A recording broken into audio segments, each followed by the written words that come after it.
All right, music fans, welcome back yet again to the Real Music Observer. I'm Dave, observing real music in real time for real people just like you. Right there, and this guy here.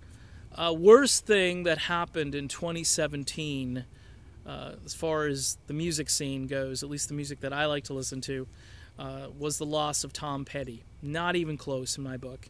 Greg Allman was a big one. John Wetton, I think of, was a big one. And there are others, but Tom Petty to me was a holy crap Batman moment in a bad way. 66 years old, just finished a tour, inspired so many people, and the great thing about Petty is he sort of moved tradition forward. You know, he took the mantle from guys like Roger McGuinn and Bob Dylan and you may say Jeff Lynne, who's only a few years older, who just turned 70. But he picked up that mantle, and he took rock and roll, you know, into whatever decade he was living in. I mean, people had faith. Hey, Tom Petty is around. I can go see Tom Petty play a concert. I know rock isn't dead. And unfortunately, you know, Tom's passing really starts to signal, there aren't these, you know, flag wavers, torch carriers. There's not too many of them left. It's also a little weird to think that Keith Richards is still here, but Tom Petty is not. And of course, I'm not wishing anything bad on Keith. Obviously, he's got some type of enzyme that just he just keeps on going. But the thing is, Petty for me had an emotional thing going on because I was a young kid, like 17.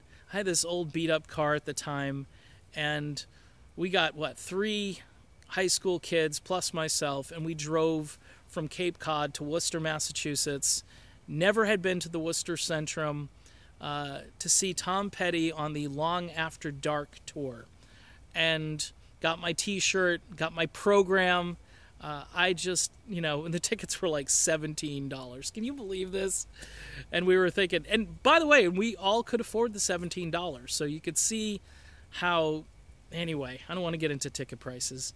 My friends loved it. We were kind of sitting on the side of the stage. We could kind of see when they had, when Petty would go grab a different guitar, or Mike Campbell would go back there. You could kind of see what was happening before it happened in between tunes. We saw them come out for the encore before everybody else did.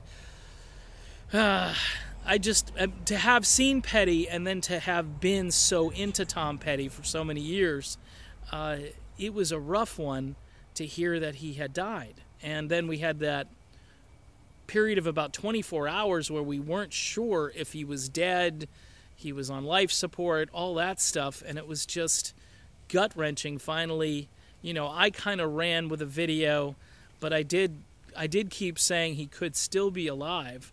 But then people were coming back to me saying, no, there's no way he's going to stay alive if he is alive. And they were right, and unfortunately my hopes were dashed. But what an amazing musician. The 70s Tom Petty, you know, culminates with a killer album. 80s Tom Petty culminates with a killer album. I'm talking about Damn the Torpedoes and then Full Moon Fever. I mean, for some people, Full Moon Fever is the best album they've ever heard.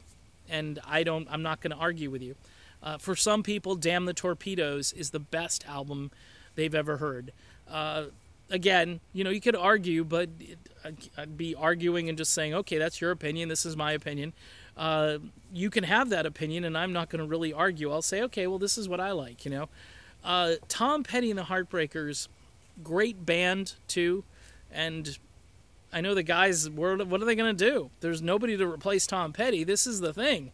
I mean, essentially, he's the guy. And it's Tom Petty and the Heartbreakers. And everybody in the band is cool with Tom being the guy because he was the guy. And just a horrible loss for 2017. And just, it's weird to think that we're going into 2018 and no Tom Petty. But we have his music. I know that's very cliche, but we have lots and lots of music from Tom Petty. And we can remember him that way. Just a tragic, tragic loss. All right, it's Dave. It's the real, not much else to say. It's the Real Music Observer. I'll be back, probably not until next year, but I'll be back to do more videos for you as soon as the new year drops. We'll see you then.